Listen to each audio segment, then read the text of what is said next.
हाय सांग माने नमस्कार जय Jagannath friends Techno Creative Life YouTube channel ले आपण मानकु पुणी थरे एक नुआ वीडियो रे बहुत बहुत स्वागत।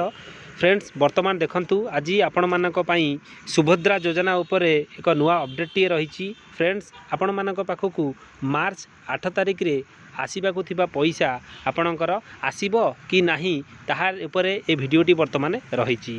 फ्रेंड्स निज मोबाइल रे आपण मानकर तो स्मार्ट सेट निश्चिंत थिबो। निज मोबाइल रे आपण माने 5 मिनिट रे केमिति चेक करिवे आपणकर स्टेटस बा आपणकर पैसा आसीबो कि नाही तार स्टेटस आपण माने निज मोबाइल रे केमिति कोन चेक करिवे ताहा उपरे ए वीडियोटी रही। फ्रेंड्स एकाथरे आपण मानक पाखकु आसीबो 10,000 टंका जहाँ आपण मानकर सुभद्रा योजनार सहायता राशि। फ्रेंड्स चलंतु देरी न करी वीडियो को स्टार्ट करिबा। फ्रेंड्स वीडियोटी स्टार्ट करबा पूर्वरु आपण जदि मो चैनल नुआ अछंती तार मो चैनल को गोटे लाइक करंतु, शेयर करंतु, सब्सक्राइब करंतु, पाखरे थिबा ऑल बेल नोटिफिकेशन को ऑन करी रखंतु। मु प्रतिदिन समस्त प्रकार गवर्नमेंट अपडेट आपणकर जेते भी गवर्नमेंट रो योजना नुआ नुआ योजना अछि ता उपरे मु आपणकर वीडियो अपलोड करे जहाँ नोटिफिकेशन आपण मानक पाखरे सर्वप्रथमे पहुँची पारिबो। चलंतु फ्रेंड्स देरी न करी वीडियो को स्टार्ट करिबा।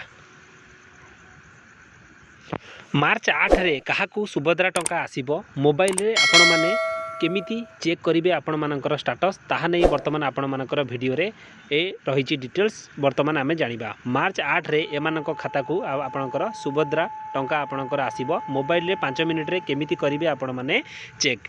सुभद्रा हिताधिकारी मानक पई खुशी खबर जदि आपणकू टंका मिली नाही तेबे आसंता किस्ती रे अकाउंट को 10,000 टंका आपण मानकर एट ए टाइम आसीजिवो।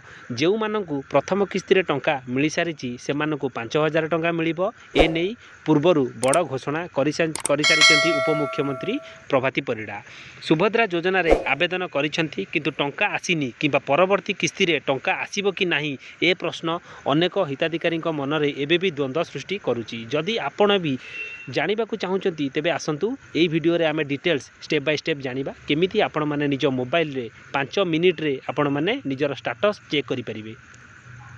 पूर्व पर्याय गुड़िकर अनेक महिला को सुभद्रा टंका आसी नथिले भी मोबाइल को कौनसी मैसेज आसी नथिला जहाँपर व्यस्त हो पड़ते हिताधिकारी। अधिकांश पाखरे फोन यूपीआई व्यवस्था नथिबा हेतु टंका आसीची कि नाही से माने स्पष्ट हो पारु नथिले। एपरी क्षेत्र में केमिति जानिबे आपणक अकाउंट को आबा आपणक खाता को बैंक खाता को टंका आसीची कि नाही आपण माने केमिति जानिबे। जदि आपणकू टंका मिली नाही तेबे हिताधिकारी किपरि जानिबे सेमानक आवेदन स्टेटस बाबद रे एथिपाई सरकारी वेबसाइट आपण मानकर सुभद्रा पोर्टाल रही जहाँ मुझे आपको यही वीडियो रे कहिबी। सुभद्रा पोर्टाल को आपण मानकू जिबाकू पड़िबो।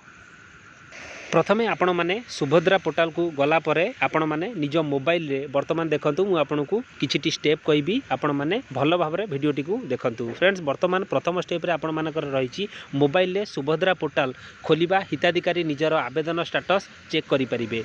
प्रथमे आपण मानकर पेज खोलिले डाहाण पाखरे आपण मानकर एई डाहाण पाखरे एई साइड रे आपणकर तीनोटी गार आपणकर तीनोटी डॉट एमती आपणकर थिबो। फ्रेंड्स आपणकर सेथरे आपणकू क्लिक करबाकू पड़िबो। आपण माने क्लिक करि सारला परे आपणकर ए पॉइंट रे आपण देखंतु पोर्टाल खोलिबा परे आपण मानकर डाहाण पाख कॉर्नर रे आवेदन स्थिति उपरे आपण मानकू क्लिक करबाकू पड़िबो।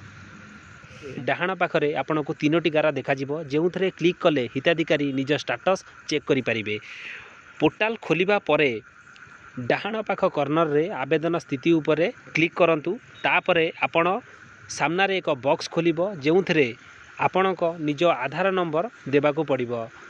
एहा परे आपणक आधार नंबर सह रेजिस्टर थिबा मोबाइल को गोटे ओटीपी आसीबो सेही ओटीपी को आपणकू दबाकू पड़िबो। देई सारला परे आपणक सामना रे आपणकर स्टेटस बा आपणकर एप्लिकेशन स्टेटस पूरा देखा जिवो जेउथिरे हिताधिकारी विवरणी पूरा डिटेल्स आपणक सामना रे देखा जिवो। तळे एक बॉक्स ईकेवाईसी स्टेटस ईकेवाईसी रो प्रकार आपणकर स्वीकृति स्थिति पेमेंट स्थिति ए सब डिटेल्स आपणकर पॉइंट बाय पॉइंट देखा जिवो। जदि ईकेवाईसी स्टेटस पेंडिंग देखा जाए जदि ईकेवाईसी स्टेटस आपणकर पेंडिंग देखा जाए तेबे आपण तुरंत ईकेवाईसी करि नियंतु। बैंक जाइकी स्वीकृति स्टेटस रे आपणकर अंडर प्रोसेस लेखा थिले सेमानक आवेदन सरकारक विचाराधीन अछि बोली आपण माने जानिबे। जदि आवेदन रिजेक्ट हो जाइथिबो तेबे पेज रे रिजेक्ट बोली आपणकर लेखा थिबो।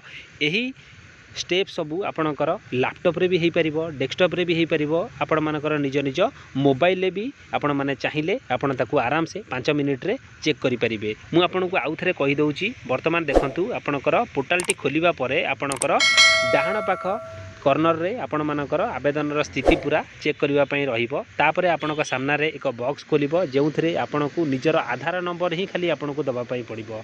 एहा परे आपणकर आधार सह रजिस्टर थिबा मोबाइल नंबर को गोटे ओटीपी आसीबो। सेही ओटीपी को देबा मात्रे आपणक सामना रे पूरा प्रोफाइल बा आपणकर एप्लिकेशन स्टेटस पूरा देखा जिवो। सेथरे आपण मानकर तळे एक बॉक्स ईकेवाईसी स्टेटस ईकेवाईसी रो प्रकार स्वीकृति स्थिति पेमेंट स्थिति ए सबू आपणकर देखा जिवो।